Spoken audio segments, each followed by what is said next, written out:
Hi friends, ఇది గులాబ్ జామ్ వేసుకునే ప్లేట్లో. ఇది ఫిష్, అపోలో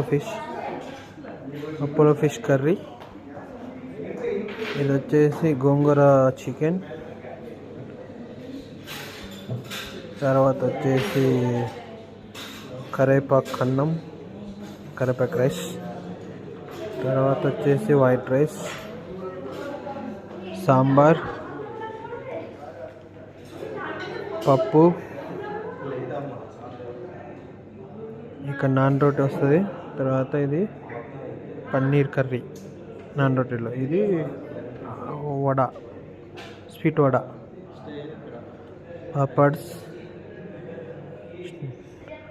క్యారెట్, పల్లీలు, పెరుగు, దહીં వడ, అది కీరా దోసకాయ, ఉల్లిపాయలు. ఈ మొత్తం ఇవాళ డే 2లో లంచ్.